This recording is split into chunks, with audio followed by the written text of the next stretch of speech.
everyone! So, ayan, for today's video po, ayan, hair banded po ako, hair straight sa aking buhok. Ang gamit ko po ay ito. Ayan. Shiseido to. Ayan. Japan po na gamot. Ayan. So, for hair straight. Ayan.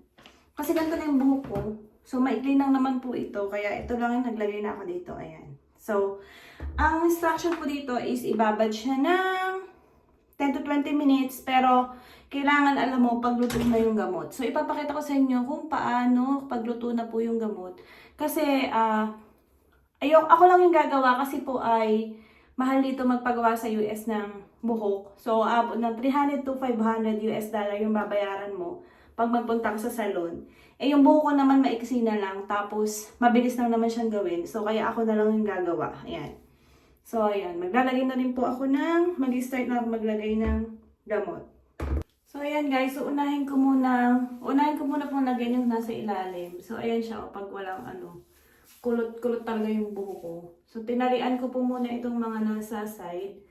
Yung pinakalikod muna yung unahin ko. Tapos, kakamayin ko lang po siya. Ayan.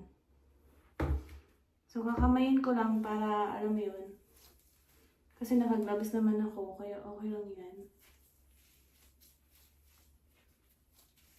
Para piling ko kasi mas mabilis ako matatapos kapag po kinakamay ko yung gamot. So, depende po sa inyo kung anong gusto nyo. Kung sa salon, kung di kayo, kampante na mag-DIY hair banding, magpunta na lang po kayo sa salon. Ayan. So, ayan guys, tapos na ako maglagay ng unang gamot, yung pang-straight, ayan. So, makikita nyo, ayan o. So, ibababad ko lang siya, tapos mamaya, i-check ko kung luto na. Tapos, ipapakita ko sa inyo pag luto na yung gamot. Ayan.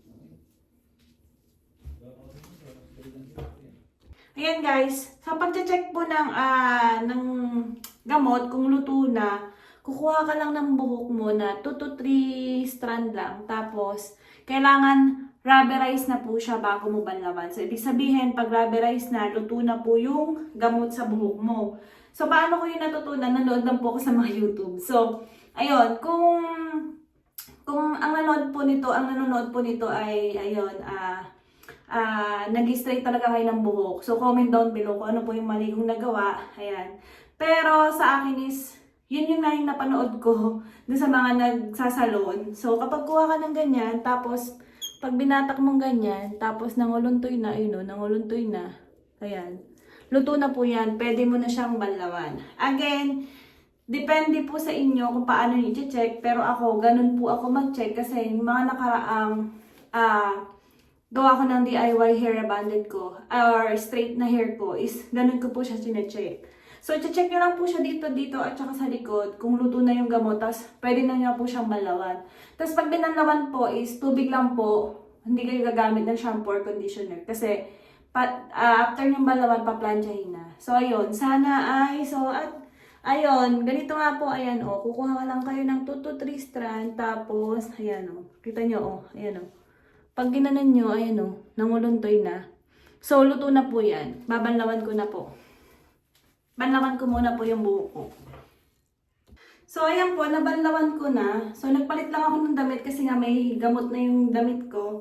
So, makikita mo siya kapag binanlawan mo kung effective na yung gamot, ayan o. Kahit hindi mo pa po siya napaplansya ay, yan, straight na. Hindi naman sobrang straight, pero, ayan o. Kita niyo yung difference kanina. Ayan. Pero yung sa likod talaga, mahirap talaga yung full straight lang kapag ikaw lang sa sarili mo yung gagawa. Pero at least, ayan. Ayan. So, ibablower ko lang po ito, papatuloyin. Tapos, ayan. Magsisimula na po ako magplansya. Pero nakita niyo naman ayan, no? Oh, diba? Epekto na agad yung gamot. Ayan. Blower lang po ako. Tapos, babalikan ko kayo mamaya. Pag plansya na ako at pagkatapos magplansya. Ayan. Ganda ng gamot. So, ayan po guys. Ayan. Magsisimula na po akong plancha. At ito ang aking plancha. Ayan. So, maganda to kasi yung on and off niya ay nasa loob. So, hindi mo siya mapapatay aksidente. Kasi diba pag nasa gilid, minsan napipindot.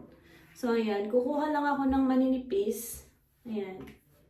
So, again, hindi po ako professional pagdating sa ganito. Pero, DIY nga lang po. Ayan. So, kuha ka lang ganyan. Tapos, plancha mo lang. Ayan. So, ayan po, guys. Ayan na. Na-plancha ko na po siya ng kalahati. Ayan. So, yun talagang pinakamahirap sa lahat. Yung pagpa-plancha po. Ayan. Ganyan lang. Planchahin mo lang siya ng manipis. Ayan. So, makikita mo naman uusok na mainit talaga. So, mainit kaya kailangan maingat ka para hindi ka mapaso. So, ayan guys. Tapos na po ako magplancha after ng isang oras ko pa yatang planansya yan. Tapos, after ko pong magplancha, ilalagay ko na yung pangalawang gamot, which is ito. Ayan, yung cream. Tapos, dito, naglagay na ako ganyan. Tapos, yung anak ko nandito. Ayan. Tapos, opo. After kong malagyan ito, babanlaman ko. Tapos, babanlaman ko din siya. Tapos, gagamitin ko po siya nito. Opo. Okay. So, ayun na nga, nilalagyan ko na po yung pangalawang gamot, yung cream lang, ayan.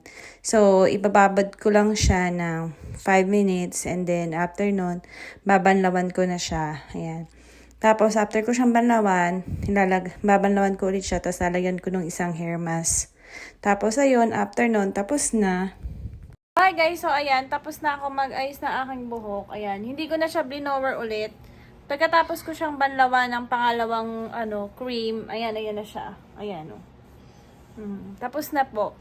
Pero yung malalaman ko to kung tatalab talaga yung gamot niya after 3 days. So after 3 days ko pa pong i-upload tong video na to. Pero ayan, tapos na, ayan, basa-basa pa yung buhok ko. Hindi ko na po blower at plinansya, hinayaan ko ng ganyan kasi sa bahay lang din naman ako. Ayan, yes, hair anak. Ayan. So ano yan, ang lambot po niyan, ayan malambot yan, yan. Itong anak kong kulot. So, yun lang. I-update ko po kayo after 3 days. Kung straight pa rin ba siya or kumulot na agad. Yan. So, after 3 days, ayan, ganyan na po yung itsura ng buhok ko. Ayan, medyo nag-oily na siya kasi nga 3 days kong hindi pinaliguan. So, ayan, papaliguan ko na siya. Tapos, ito yung kakalabasan niya pa after kong maligo. So, straight pa rin siya. So, ibig sabihin, okay yung gamot, okay yung pagkaka-straight ko sa buhok ko.